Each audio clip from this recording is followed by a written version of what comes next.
السلام عليكم ورحمة الله تعالى وبركاته. كان في مدينة البصرة رجل من علماء المسلمين اسمه أبا اليزيد البسطامي، وذات ليلة كان نائما فسمع في المنام بعد صلاة الفجر هاتفا ينادي عليه ويقول له: يا أبا اليزيد، إن الليلة هي عيد النصارى، فقم وتوضأ واذهب إليهم في كنيستهم، وسوف تجد من حكمة الله عجبا. فتوضأ أبا اليزيد ودخل كنيسة النصارى، فلما قام البابا ليلقي الكلمة عليهم قال لهم: أنا لا أستطيع أن أتكلم وبيننا رجل محمدي دخل الكنيسة علينا. فقالوا له: يا أبانا، وما أدراك أنه محمدي؟ فقال لهم: إن أصحاب محمد سيماهم في وجوههم من نطر السجود. فالتفت الجميع إلى أبا اليزيد وقالوا له: اخرج. فقال لهم أبا اليزيد: والله لا أخرج حتى يحكم الله بيني وبينكم وهو خير الحاكمين. فقال له البابا: سنوجه إليك أسئلة، فإن أجبتنا عنها آمنا بك وبنبيك، وإن لم تجب عن سؤال واحد منها لن تخرج إلا محمولا على أكتافنا قتيلا. قال أبا اليزيد: اسأل ما شئت. قال البابا: ما هو الواحد الذي لا ثاني له؟ وما هما الاثنان اللذان لا ثالث لهما؟ وما هي الثلاثة التي لا رابع لها؟ وما هي الأربعة التي لا خامس لها؟ وما هي الخمسة التي لا سادس لها؟ وما هي الستة التي لا سابع لها؟ وما هي السبعة التي لا ثامن لها؟ وما هي التسعة التي لا عاشر لها؟ وما هي العشرة التي تقبل الزيادة؟ ومن هم 11 أخا؟ وما هي المعجزة المكونة من 12 شيئا؟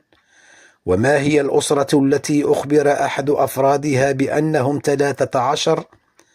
وما هي 14 شيئا التي كلمت الله؟ وما هو الشيء الذي تنفس ولا روح فيه؟ وما هو القبر الذي مشى بصاحبه؟ وما هو الشيء الذي خلقه الله واستعظمه؟ وما هو الشيء الذي خلقه الله واستنكره؟ وما هي الأشياء التي خلقت من غير أب ولا أم؟ ثم ما هي الداريات ذروا، والحاملات وقرا، والجاريات يسرا، والمقسمات أمرا؟ وما هي الشجرة المكونة من 12 غصنا، في كل غصن 30 ورقة، في كل ورقة 5 ثمرات، 3 في الظل و2 في الشمس؟ فقال أبا اليزيد: أما الواحد الذي لا ثاني له فقل هو الله أحد.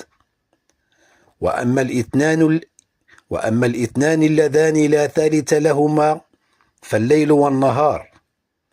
وأما الثلاثة الذين لا رابع لهم فمعجزات الخضر رضي الله عنه مع موسى عليه السلام. والأربعة التي لا خامس لها هي التوراة والزبور والإنجيل والقرآن. أما الخمسة التي لا سادس لها ف5 صلوات كتبهن الله في اليوم والليلة. والستة التي لا سابع لها: ولقد خلقنا السماوات والأرض وما بينهما في 6 أيام. فقال البابا: فلماذا قال الله في آخر الآية: وما مسنا من لغوب؟ فقال أبا اليزيد: لأن اليهود قالوا إن الله خلق السماوات والأرض في 6 أيام ثم أصابه التعب فاستراح يوم السبت، فقال لهم الله: وما مسنا من لغوب، يعني ما تعبنا كي نستريح. أما السبعة التي لا ثامن لها فقوله تعالى: الذي خلق 7 سماوات طباقا. وأما 8 التي لا تاسع لها ويحمل عرش ربك فوقهم يومئذ 8. والتسعة التي لا عاشر لها هي معجزات موسى.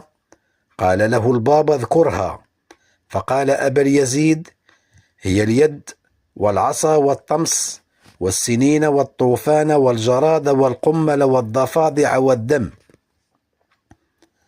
وأما العشرة التي تقبل الزيادة هو قوله تعالى: من جاء بالحسنة فله 10 أمثالها والله يضاعف لمن يشاء. أما 11 أخا فهو قوله تعالى: إني رأيت 11 كوكبا، يعني إخوة يوسف. والمعجزة المكونة من 12 شيئا فهو قوله تعالى: فقلنا اضرب بعصاك الحجر فانفجرت منه 12 عينا. أما الأسرة التي أخبر أحد أفرادها بأنهم 13 فقوله تعالى: إني رأيت 11 كوكبا والشمس والقمر رأيتهم لي ساجدين. الكواكب هي إخوة يوسف، والشمس والقمر أي أبا وأما. أما 14 شيئا التي كلمت الله هي قوله تعالى: فقضاهن 7 سماوات في يومين. ثم قال الله تعالى للسماوات ال7 والأراضون ال7: ائتيا طوعا أو كرها، قالتا أتينا طائعين. أما القبر الذي صار بصاحبه هو حوت يونس. والشيء الذي تنفس ولا روح فيه هو قوله تعالى: والصبح إذا تنفس. أما الشيء الذي خلقه الله واستعظمه هو كيد النساء. والشيء الذي خلقه الله واستنكره هو صوت الحمير. أما الأشياء التي خلقها الله من غير أب ولا أم هو آدم عليه السلام، والملائكة الكرام، وكبش إسماعيل، وناقة صالح. أما الذين كذبوا ودخلوا الجنة هم إخوة يوسف. قال لهم يوسف: يغفر الله لكم وهو أرحم الراحمين. أما الذين صدقوا ودخلوا النار فقوله تعالى: وقالت اليهود ليست النصارى على شيء، وقالت النصارى ليست اليهود على شيء. أما الداريات دروا فهي الرياح، والحاملات وقرا وهي السفن التي تجري على سطح الأرض، والمقسمات عرفا وهم الملائكة الذين أمرهم الله بتقسيم الأرزاق والحسنات والسيئات وكتابتها. وأما الشجرة المكونة من 12 غصنا، في كل غصن 30 ورقة، في كل ورقة 5 ثمرات، 3 في الظل و2 في الشمس. أما الشجرة فهي السنة، 12 غصنا هي 12 شهرا، في كل غصن 30 ورقة أي 30 يوما، وفي كل ورقة 5 تمرات أي 5 صلوات، 3 في الظل هي المغرب والعشاء والصبح، و2 في الشمس هي الظهر والعصر. ثم قال أبا اليزيد للبابا: إني سائلك سؤالا واحدا فأجبني عليه. قال البابا: اسأل يا أبا اليزيد. قال أبا اليزيد: ما مفتاح الجنة؟ فوقف البابا صامتا أمام الجالسون، فقال الجالسون للبابا: تسأله كل هذه الأسئلة فيجيبك عنها، ويسألك سؤالا واحدا فلا تستطيع الإجابة. فقال لهم: والله إني لأعلم الإجابة، ولكني أخاف منكم. قالوا له: أجب ولا تخف. قال البابا: مفتاح الجنة لا إله إلا الله محمد رسول الله.